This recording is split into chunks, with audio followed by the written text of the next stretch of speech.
नमस्कार साथियों, स्वागत है आपके अपने YouTube channel MP jobs and news में।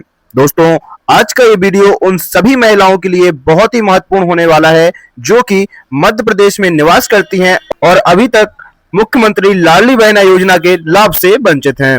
तो आज हम आपके लिए इस योजना से जुड़ी महत्वपूर्ण जानकारी लेकर आ चुके हैं, जिसमें आपको बताएंगे कि मुख्यमंत्री द्वारा चलाई जा रही इस योजना के तीसरे चरण के रजिस्ट्रेशन कब से होने वाले हैं, साथ ही इसकी नई प्रक्रिया क्या रहने वाली है, साथ ही कौन कौन सी महिलाएं तीसरे चरण में आवेदन कर पाएंगी और इस योजना का लाभ ले पाएंगी। इसके साथ ही अगर आपने अभी तक चैनल को सब्सक्राइब नहीं किया है तो जल्दी से कर लें, जिससे कि आपको गवर्नमेंट द्वारा चलाई जाने वाली लाडली बहना योजना के साथ साथ और भी अन्य योजनाओं की जानकारी हमारे चैनल के माध्यम से मिलती रहे। तो चैनल को सब्सक्राइब कर लें और बेल आइकन जरूर प्रेस कर लें और जल्दी से वीडियो को एक लाइक करें और चलते हैं, बताते हैं आपको इस योजना की संपूर्ण जानकारी।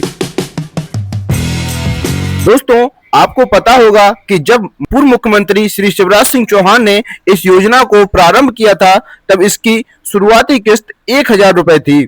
उसके बाद माननीय मुख्यमंत्री श्री मोहन यादव जी ने अपनी लाडली बहनाओं के लिए 250 रुपए बढ़ाकर किस्त को 1250 रुपए कर दी थी और फिर इस किस्त को 250 रुपए बढ़ाकर 1500 रुपए कर दिया गया है। इसका ऐलान माननीय मुख्यमंत्री द्वारा कर दिया गया है, लेकिन अभी तक आधिकारिक रूप से कोई भी आदेश जारी नहीं हुआ है और इसके अलावा आगे भी इसको बढ़ाकर 3,000 रुपए तक प्रतिमाह ले जाने की योजना भी सरकार द्वारा बनाई जा रही है। तो जिन महिलाओं को अभी तक इस योजना का लाभ नहीं मिला है, तो तृतीय चरण में आवश्यक रूप से अपने आवेदन कर दें, जिससे कि आपको भी लाडली बहना योजना का लाभ मिल सके। तो सबसे पहले चलते हैं और बात करते हैं तृतीय चरण के रजिस्ट्रेशन के लिए आवश्यक दस्तावेज क्या क्या लगने वाले हैं। तो यहाँ पर आप देख सकते हैं आवश्यक दस्तावेज की जानकारी यहाँ पर आपको देखने को मिल रही है। आवश्यक दस्तावेज में सबसे पहले बात करें समग्र परिवार सदस्य आईडी की, तो यहाँ पर आपको समग्र पोर्टल द्वारा जारी परिवार आईडी अथवा सदस्य आईडी आपको आवेदन करने के लिए मुख्य रूप से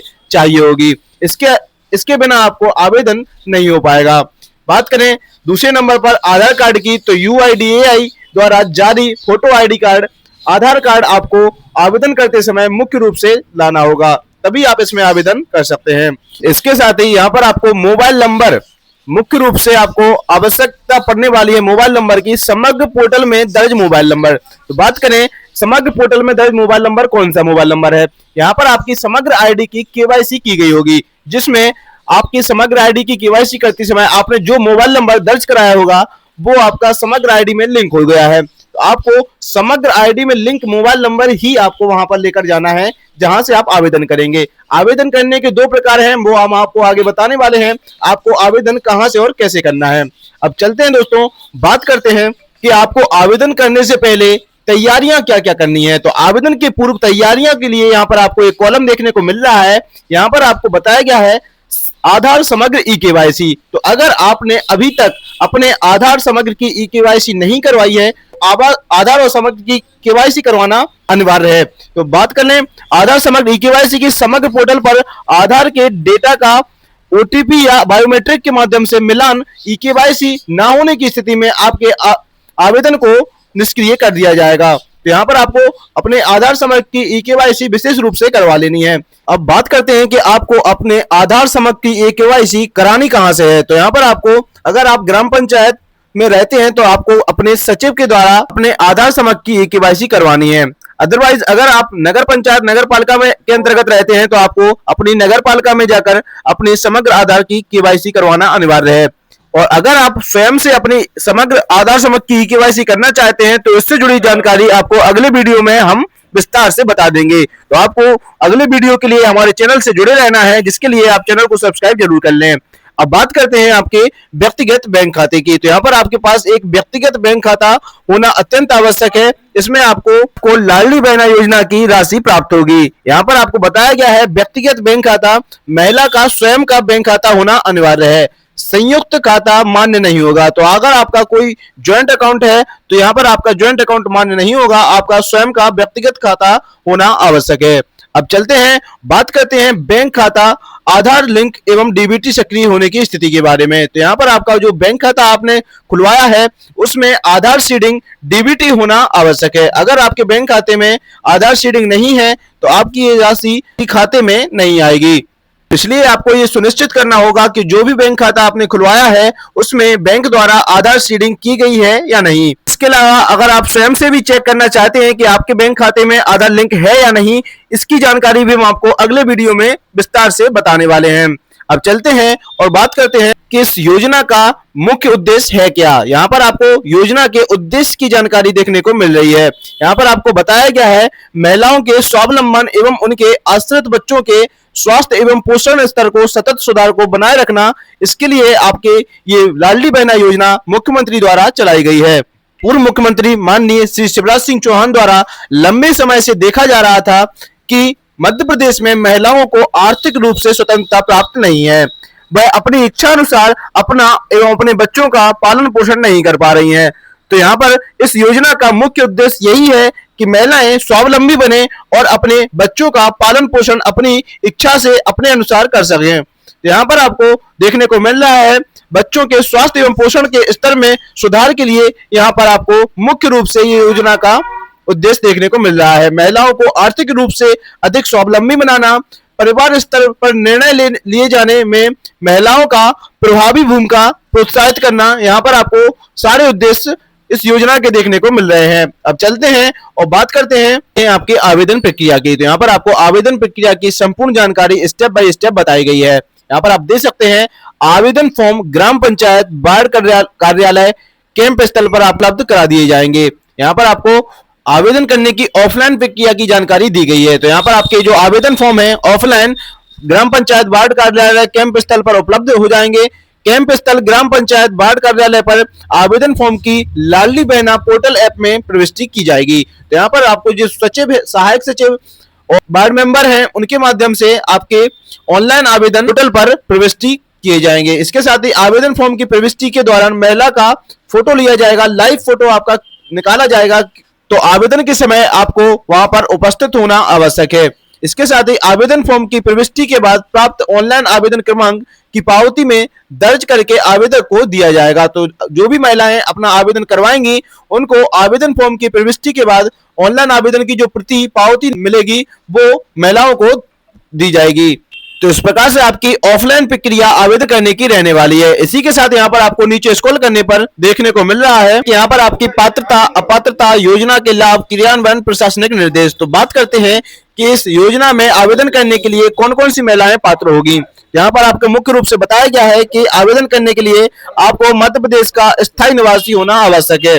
तो वही महिलाएं इसमें आवेदन कर सकती हैं जो कि मध्य प्रदेश की स्थायी निवासी हों। इसके साथ ही विवाहित होना आवश्यक है, जिनमें विधवा, तलाकशुदा एवं परित्यक्ता महिला भी सम्मिलित होगी। तो इस योजना में आवेदन करने के लिए, इसका लाभ लेने के लिए विवाहित होना भी आवश्यक है। इसके साथ ही आवेदन के कैलेंडर वर्ष में 1 जनवरी की स्थिति में 21 वर्ष पूर्ण कर चुकी हों तथा 60 वर्ष आयु से कम हो, वही महिलाएं इस योजना में आवेदन कर सकती हैं। अब बात करते हैं अपात्रता की। तो यहाँ पर आपको देखने को मिल रहा है जिनके स्वयं परिवार की सम्मिलित रूप से स्वघोषित वार्षिक आय 2.5 लाख से अधिक है, वह महिलाएं इसमें आवेदन करने के लिए अपात्र होंगी। इसके साथ ही जिनके स्वयं परिवार का कोई भी सदस्य आयकर दाता इनकम टैक्स देता है वो भी इस योजना में आवेदन नहीं कर सकती हैं। इसके अलावा जिनके स्वयं परिवार का कोई भी सदस्य भारत सरकार अथवा राज्य सरकार के शासकीय विभाग, उपक्रम, मंडल, स्थानीय निकाय में नियमित स्थायी कर्मी, संविदा कर्मी के रूप में नियोजित हो अथवा सेवानिवृत्त उपरांत पेंशन प्राप्त कर रहा हो, तो वो भी महिलाएं इस योजना का लाभ नहीं ले सकती हैं। इस प्रकार से आपको अपात्रता की जानकारी भी दी गई है। 5वें नंबर पर आप देख सकते हैं जिनके स्वयं परिवार का कोई सदस्य वर्तमान अथवा भूतपूर्व सांसद, विधायक हो, वो महिलाएं भी इसमें आवेदन नहीं कर सकती हैं। जो स्वयं भारत सरकार, राज्य सरकार की किसी भी योजना अंतर्गत प्रतिभाएं 1250 या उससे अधिक राशि प्राप्त कर रही हो, वो महिलाएं भी इसमें आवेदन नहीं कर पाएंगी। जिनके स्वयं परिवार का कोई सदस्य भारत सरकार अथवा राज्य सरकार के द्वारा चयनित मनोनीत बोर्ड द्वारा संचालक सदस्य हो, या फिर जिनके स्वयं परिवार का कोई सदस्य स्थानीय निकायों में निर्वाचित जनप्रतिनिधि हो, जिनके स्वयं परिवार के सदस्य संयुक्त रूप से कुल 5 एकड़ से अधिक कृषि भूमि रखते हो, वो सभी महिलाएं इसमें आवेदन करने के लिए अपात्र होंगी।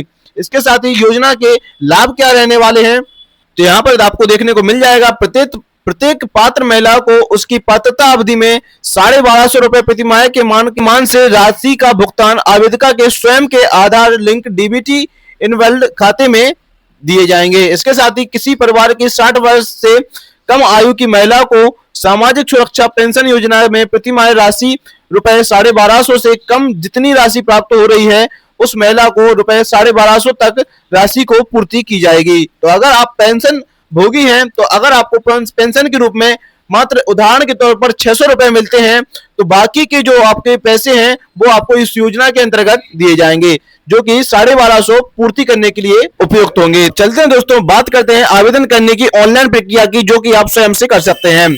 योजना हेतु आवेदन पोर्टल मोबाइल ऐप के माध्यम से ऑनलाइन भरे जा सकेंगे। इस हेतु निम्नानुसार प्रक्रिया निर्धारित की जाती है। ऑनलाइन आवेदन करने हेतु आवेदकों के द्वारा पूर्व से ही आवेदन हेतु आवश्यक जानकारी का प्रपत्र भरने की सुविधा होगी। उक्त प्रपत्र कैंप ग्राम पंचायत वार्ड कार्यालय आंगनबाड़ी केंद्र में उपलब्ध होंगे।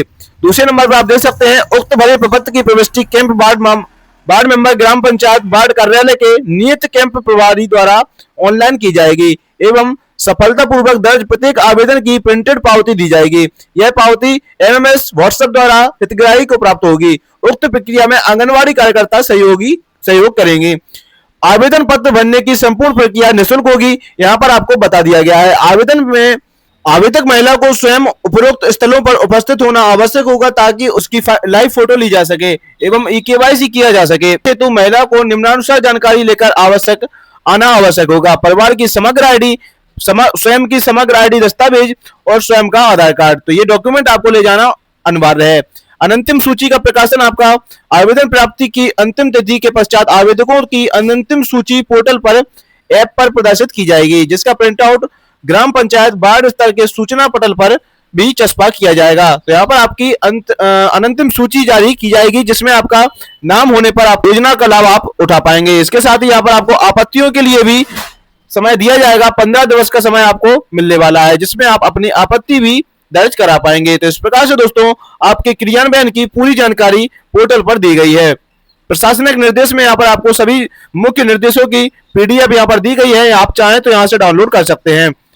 इसके साथ ही मुख्य रूप से अब बात करते हैं कि तृतीय चरण के आवेदन कब से प्रारंभ होंगे। तो तृतीय चरण के आवेदन के संबंध में हमारी टीम द्वारा विभाग से लगातार संपर्क किया जा रहा है, जिस द्वारा कुछ विश्वसनीय सूत्रों के आधार पर जानकारी मिली है कि इसके तृतीय चरण के आवेदन फरवरी 2026 के प्रथम सप्ताह में प्रारंभ हो सकते हैं, परंतु विभाग द्वारा इस संबंध में कोई भी ऑफिशियल आदेश जारी नहीं किया है, इसलिए एमपी जॉब्स न्यूज इसकी जिम्मेदारी नहीं लेता है। जैसे ही इस बात की पुष्टि की जाएगी हमारे द्वारा वीडियो के माध्यम से आपको जानकारी दे दी जाएगी। तो ये आप हमारे चैनल के साथ बने रहें, जिससे कि आपको लाडली बहना योजना की लेटेस्ट अपडेट आपको घर बैठे मिलती रहे। तो जानकारी कैसी लगी कमेंट करके जरूर बताएं और ऐसी ही जानकारी लेने के लिए चैनल को सब्सक्राइब जरूर कर लें। मिलते हैं अगले वीडियो में अगली जानकारी के साथ, अगली अपडेट के साथ।